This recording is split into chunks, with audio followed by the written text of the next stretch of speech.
베드로전서 4장 1절로 5절입니다. 다 같이 읽습니다. 그리스도께서 이미 육체의 고난을 받으셨으니 너희도 같은 마음으로 갑옷을 삼으라. 이는 육체의 고난을 받은 자는 죄를 그쳤음이니 그 후로는 다시 사람의 정욕을 따르지 않고 하나님의 뜻을 따라 육체의 남은 때를 살게 하려 함이라. 너희가 음란과 정욕과 술 취함과 방탕과 향락과 무법한 우상 숭배를 하여 이방인의 뜻을 따라 행한 것은 지나간 때로 족하도다. 이러므로 너희가 그들과 함께 그런 극한 방탕에 다름질하지 아니하는 것을 그들이 이상히 여겨 비방하나 그들이 산자와 죽은 자를 심판하기로 예배하신 이에게 사실대로 거하리라. 인사하겠습니다. 함께 예배드려서 행복합니다. 오늘은 이상한 사람들 이런 제목으로 리메이크 설교를 하겠습니다. 예수 그리스도의 고난에 대해 묵상하는 기간입니다. 저는 개인적으로 가장 많이 묵상하는 구절입니다. 베드로전서 4장 1절로 5절. 그 중에 1절 말씀, 그리스도께서 이미 육체의 고난을 받으셨으니 너희도 같은 마음으로 갑옷을 삼으라. 갑옷을 삼으라. 이 말씀 우리의 마음을 무장해야 된다.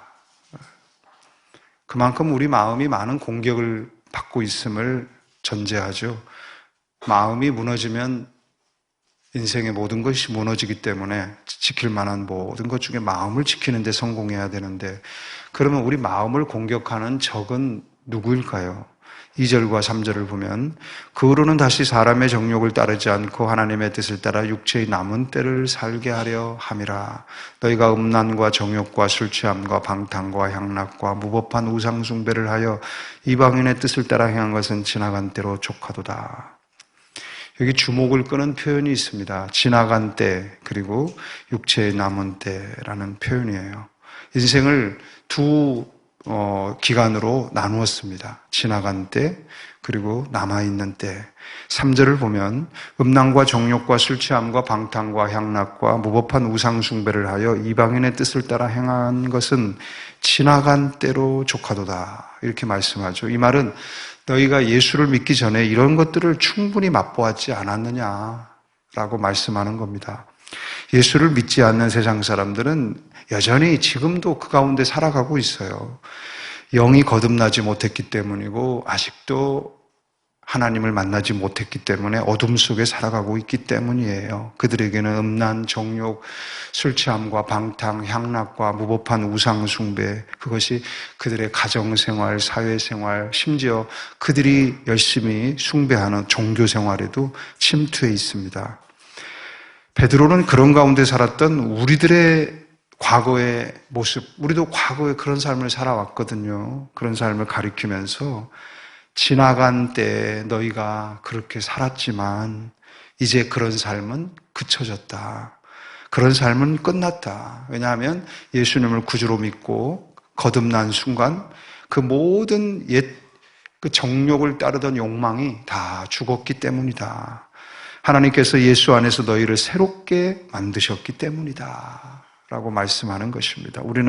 우리가 과거에 하나님을 모를 때 죄를 지으며 살았던 내 과거에 지나간 그때에 대해서 우리는 슬퍼하고 마음 아파하고 회개해야 합니다. 하지만 그것 때문에 낙심하며 슬퍼하고만 있어서는 안 되죠. 모든 것을 새롭게 해주신 하나님을 의지하고 새 출발을 해야 합니다.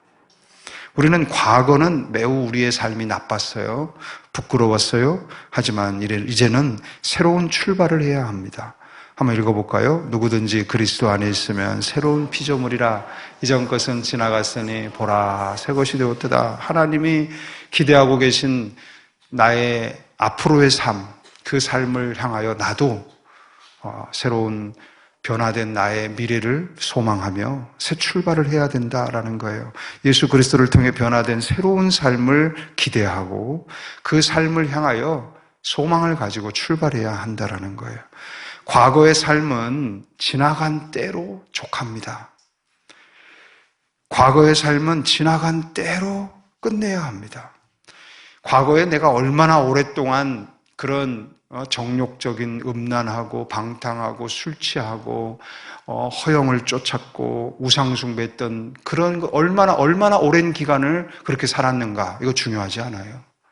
얼마나 심하게 망가져서 살았는가, 이것도 중요하지 않아요. 진짜 중요한 것은 그런 과거를 지나간 때로 만드는 겁니다. 예, 지나간 때로 만드는 거예요. 지나간 때가 아니라 지금도 그렇게 살고 있다면 큰일입니다.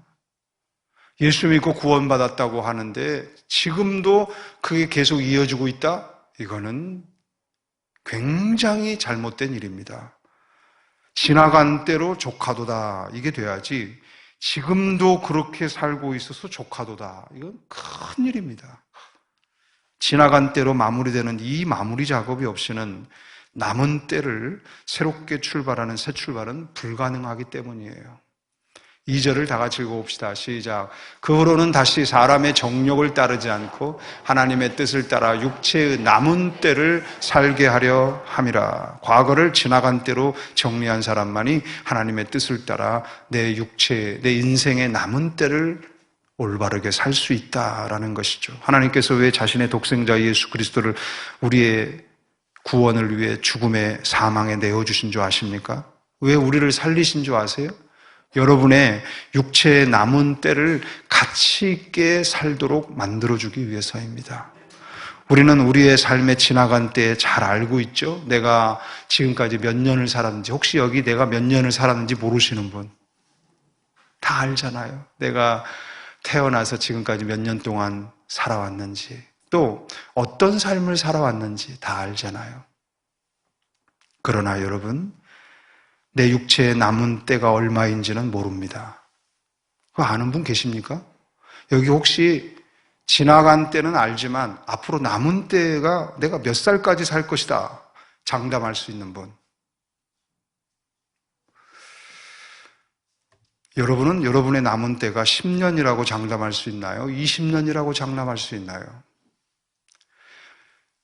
생일이 되면 가족들이 모여 생일을 한 번 더 맞이하게 된 것을 기념해주고 축하해주지만 1년 후의 생일, 2년 후의 생일을 미리 챙겨주지는 않아요. 챙겨줄 수가 없어요. 그때가 돼봐야 알거든요. 며칠 전에 한국 예배학의 대가, 설교학의 대가, 제가 개인적으로도 이분 책을 해마다 사보고 영향을 받는 분인데, 정장복 목사님, 교수님이죠. 이분이 85세를 일기로 아침에 운동을 하다가 갑자기 쓰러져서 하나님의 나라를 가셨어요. 매일 운동을 하며 건강하게 지내던 분인데 갑자기 그렇게 운명을 하셨어요. 가수 방실이 씨라고 아십니까? 네, 그분이 60세를 일기로 하나님의 부름을 받았어요. 수많은 아이돌 그룹의 히트곡을 작곡해서 성공한 작곡가로 추앙을 받던 신사동 호랭이라는 41살의 젊은 작곡가가 작업실에서 쓰러져 운명을 했어요. 80세든 60세든 40대든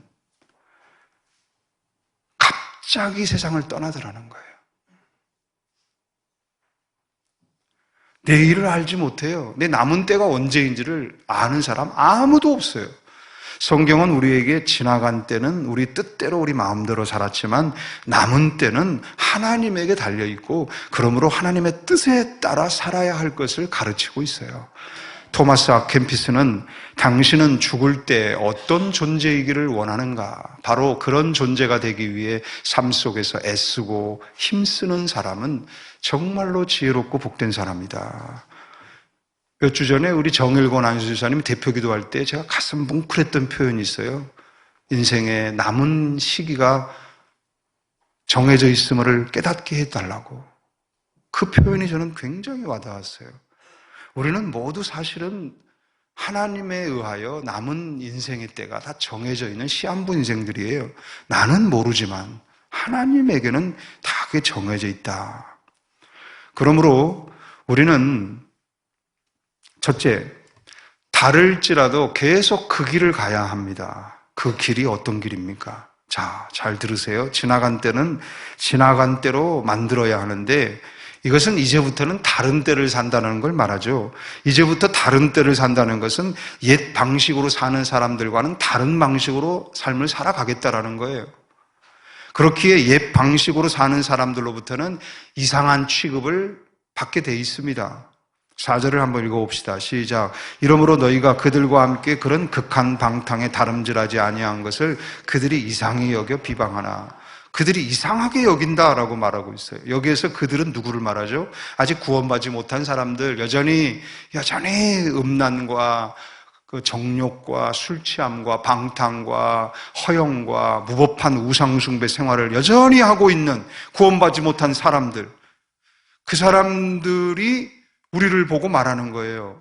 참 이상하게 살아가네. 아니, 저렇게 살면 되나? 그렇더라는 거예요. 더 이상 그들과 동일한 삶을 살지 않기로 결심하고 새롭게 변화된 삶을 살고 있는 우리들을 보면서 그들은 이상하게 여긴다는 거죠. 그들은 우리가 살아가는 이 새로운 삶을 이해하지 못합니다. 그들은 오직 하나의 삶, 자신들이 현재 살고 있는 그 삶만 알 뿐입니다.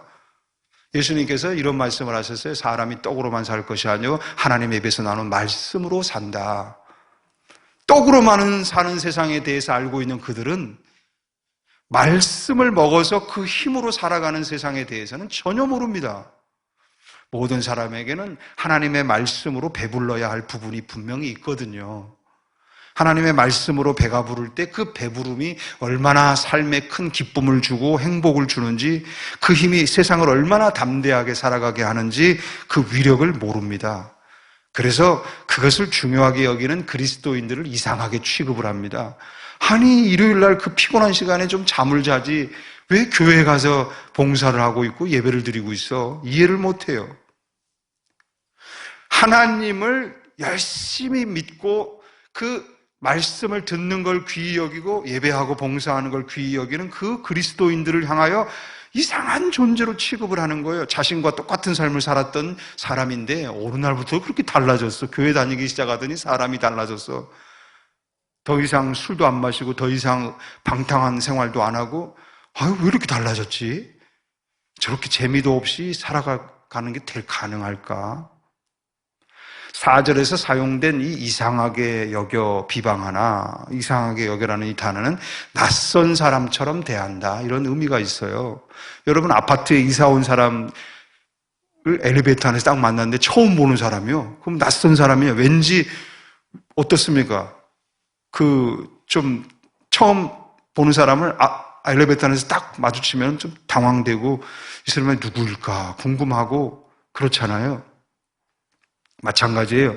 지금까지 나와 같은 행동을 하며 살아와서 친숙하게 여겨졌던 사람이 어느 날부터 두란노 교회를 다니면서부터 더 이상 나와 같은 모습으로 살아가지 않아요.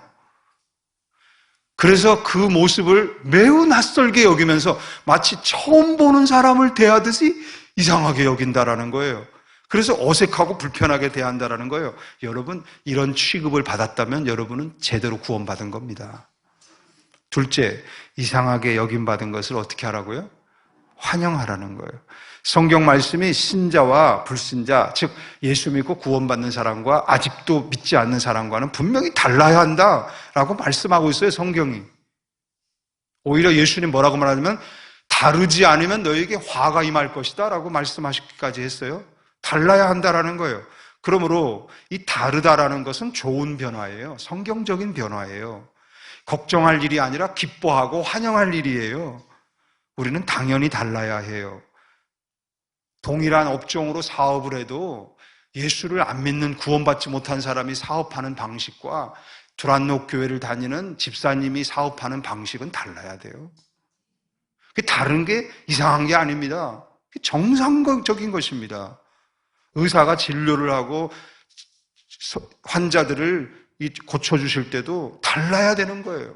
이분에게는 뭔가 다른 게 있어야 된다는 거예요. 성경 말씀을 읽어보면 다르지 않은 그리스도인들은 화가 있을지어다라고까지 말씀했기 때문에 여러분 생각해 보세요. 연극이 지금 무대에서 진행되고 있는데 다른 사람의 역할을 맡은 배우가 있어요. 근데 이 사람은 다른 사람 역할을 얼마나 잘 해내는지 완전히 다른 사람 취급을 받는 거예요. 다른 사람 취급을 많이 받을수록 뛰어난 배우로 박수를 받는 거예요. 연기를 잘하는 거죠. 우리는 하나님으로부터 다르게 살아야 할 역할을 부여받은 배우들이에요. 그러므로 우리는 이 역할을 잘해야 되는 거예요. 다르다라는 말을 많이 들을수록 우리는 우리 역할을 잘하고 있는 거예요. 배우 역할을 잘하고 있는 거예요. 제가 아멘 많이 안 받을 각오하고 나왔습니다. 아멘 안 하셔도 돼요. 그래도 아멘 안 할수록 저는 내가 설교 잘하고 있구나 생각하고 더 크게 할 거예요. 다르다는 말을 많이 들을수록 우리는 하나님의 자녀 역할을 잘하고 있는 거고요. 하나님께 박수를 받고 있는 거고요. 그러므로 우리는 자부심과 뿌듯함을 가지고 기뻐하며 살아야 돼요. 그래서 베드로 사도는 너희가 이상하게 여김을 받고 이상한 사람 취급받을 때 변호사를 사거나 무슨 항의를 하거나 학교 이사회를 발칵 뒤집어 놓거나 그러지 말아라. 하나님께 다 맡겨라. 하나님이 재판관이 되신다. 너희를 이상하게 취급하고 너희를 비방하는 그 사람들은 나중에 하나님 앞에 재판관 앞에 서서 자기가 한 그 말에 대해 하나님 앞에 판결을 받게 될 것이다. 4절과 5절을 다 같이 읽어봅시다. 시작. 이러므로 너희가 그들과 함께 그런 극한 방탕에 다름질하지 아니하는 것을 그들이 이상히 여겨 비방하나 그들이 산자와 죽은 자를 심판하기로 예비하신 이에게 사실대로 고하리라. 이 고할 때가 온다라는 거죠. 하나님께 맡기라는 거예요. 우리를 이상하게 열리며 놀리고 비방하는 사람들에게 대해서 우리가 내가 왜 이렇게 됐는지 해명할 필요가 없다라는 거예요. 아니면 따질 필요가 없다라는 거예요. 너 왜 나를 이상하게 여겨? 아니 나는 내 마음대로 그냥 하는데 왜 이거를 이상하게 말해? 그리고 왜 이것을 네 마음대로 함부로 평가해? 그리고 왜 악한 말을 퍼뜨리고 왜 그래? 그렇게 대들거나 따지지 말라는 거예요. 굳이 말을 할 거면 내가 왜 이렇게 변화됐는지 또 나는 왜 앞으로 계속 이렇게 살려고 하는지를 조단조단 설명을 해주라는 거예요. 그러나 그들이 내가 하는 말을 이해하지 못할 것 같으면 그냥 잠잠하라는 거예요. 침묵이 가장 좋은 답변이 되는 거예요. 예수님께서 좋은 모범을 보여주셨어요. 예수님께서는 사람들에게 조롱 섞인 질문을 받았을 때 아무 말씀을 하지 않았어요. 도살장으로 끌려가면서도 어린 양처럼 잠잠하셨어요. 우리도 그래야 돼요. 어린 양처럼 끌려간다면 어린 양처럼 잠잠해야 돼요. 끌려가는 건 어린 양 같은데 말은 성난 사자 같고 앙칼진 고양이 같으면 안 돼요. 어린 양으로 끌려가면 어린 양처럼 잠잠해야 돼요. 예수님의 대응 방법이에요. 여러분을 비판하는 자들에게 왜 나를 비판하는지 말해봐라. 요구하지 마세요. 어린 양 같아지는 게 최고의 응수입니다. 1절 말씀을 읽어봅시다. 시작. 그리스도께서 이미 육체의 고난을 받으셨으니 너희도 같은 마음으로 갑옷을 삼으라. 같은 마음으로 갑옷을 삼으라. 이는 육체의 고난을 받은 자는 죄를 그쳤음이니. 그리스도의 모범을 배워야 합니다. 예수 그리스도의 마음을 내 마음의 갑옷으로 삼으라는 거예요. 그 옷을 입으라는 거예요. 그것이 내 마음을 지켜준다라는 거예요. 중단하지 않고 포기하지 않고 계속 이 삶을 걸어갈 수 있도록 내 마음을 지켜주는 갑옷이 된다라는 거예요. 세상 사람들로부터 온갖 조롱과 멸시와 비방, 심지어 후욕을 당하면서도 끝까지 잠잠하고 참으시고 온유함으로 응대하신 예수님의 그 마음을 갑옷으로 삼으라는 거예요. 그리스도와 같은 마음을 가지면 모든 죄가 그쳐지고요. 하나님이 함께 하셔서 하나님의 은혜로 우리를 지켜주세요. 우리는 분명히 세상과 다른 존재들이에요. 프로테스탄트, 세상에 저항하는 사람, 세상에 맞서는 사람, 불우와 부조리에 맞서는 사람들이에요. 소금이란 말이에요. 다른 맛으로 세상 속에 존재하고 있단 말이에요. 짠맛을 가지고 있단 말이에요. 하늘의 맛이 있단 말이에요. 같을 수가 없어요. 그러니 이상한 사람들로 여김을 받는 게 당연하죠. 이상하니까 그 사람들 우리는 이상하다고 말하는 거예요. 그런데 그들보다 더 도덕적으로 깨끗하기 때문에 이상한 것이라면 그 이상함은 결코 부끄러운 게 아니죠. 불결한 입술들 가운데서도 순결한 입술을 가지고 있기 때문에 이상하게 여김받는다면 그 이상한 것은 나쁜 이상한 게 아니죠. 불결한 거짓만 가득한 마음들 가운데 정직한 마음을 가지고 있어서 이상하게 여겨진다면 그건 부끄러운 이상함이 아니죠. 정직한 사람들만 모여있는 교회, 입술과 마음이 깨끗한 사람들만 모여있는 교회는 세상이 볼 때 이상한 교회지만 그런 교회는 좋은 교회입니다. 좋은 교회예요. 세상 사람들은 자신들처럼 살지 않는 교회를 보고 이상하게 여기죠. 그렇다고 그들을 붙잡고 따질 필요는 없어요. 언젠가는 산자와 죽은 자들 가운데 심판하실 분에게 그들은 그 말에 대해, 그 언행에 대해 재판을 받게 될 것이기 때문에 우리는 우리가 재판관이 되려고 할 필요가 없어요. 예수 그리스도를 모범으로 삼아야 합니다. 물론 우리가 이 사회를 보면 심하게 망가진 죄인들도 이상한 존재로 취급을 받죠. 성폭력범, 연쇄살인범, 은행강도 같은 세상에 그런 사람들을 이상하고 위험스러운 존재로 여겨서 잡아다가 감옥에 넣습니다. 그들은 그리스도인과는 정반대되는 이상한 사람들이에요. 추한 이상함을 지닌 존재들이에요. 사망의 냄새를 풍기는 사람들이에요. 고린도후서 2장 16절에 나오죠. 냄새가 나는데 사망에서 나오는 냄새가 많은 사람들을 사망케 한다. 사망으로 이끄는 냄새를 풍기는 이상한 사람들이 있어요. 그런데 여기 올바른 방향으로 이상한 사람들이 있습니다. 선한 이상함을 지닌 존재들입니다. 이상한데 아름다운 사람들입니다. 이상한 냄새가 나는데 향기롭습니다. 그 향기를 맡을수록 사람이 사람다워지고 인간이 인간다워지는 정화가 일어납니다. 생명으로부터 생명에 이르는 냄새입니다. 한없이 부족하고 죄와 허물투성인 인간이 이 냄새를 맡으면 맡을수록 고결한 하나님처럼 승화됩니다. 와, 생명으로부터 생명에 이르는 냄새, 이 향기롭고 매력적인 이상한데 아름다운 냄새, 예수 그리스도와 같은 향기입니다. 진정한 그리스도인입니다. 사랑하는 여러분, 여러분이 이상한 사람이 될수록 아름다운 사람이 된 거예요. 더욱 이상한 사람이 될수록 더욱 아름다운 사람이 된 거예요. 천국이 여러분의 삶 속에 있습니다. 예수 그리스도 안에서 거하면 거할수록 그분을 닮아가게 되고 그분과 동일한 생명을 공유하게 됨으로써 우리의 삶에는 점점 예수님이 더 드러납니다. 그래서 작은 예수가 됩니다. 움직이는 복음이 됩니다. 여러분이 모두 주일날 이렇게 다 한자리에 모이셨는데 예배 끝나고 나면 흩어지는 교회가 되어서 작은 예수가 되고 움직이는 말씀이 되어서 세상으로 나아가는 거예요. 그래서 여러분만이 유일한 이 세상의 희망입니다.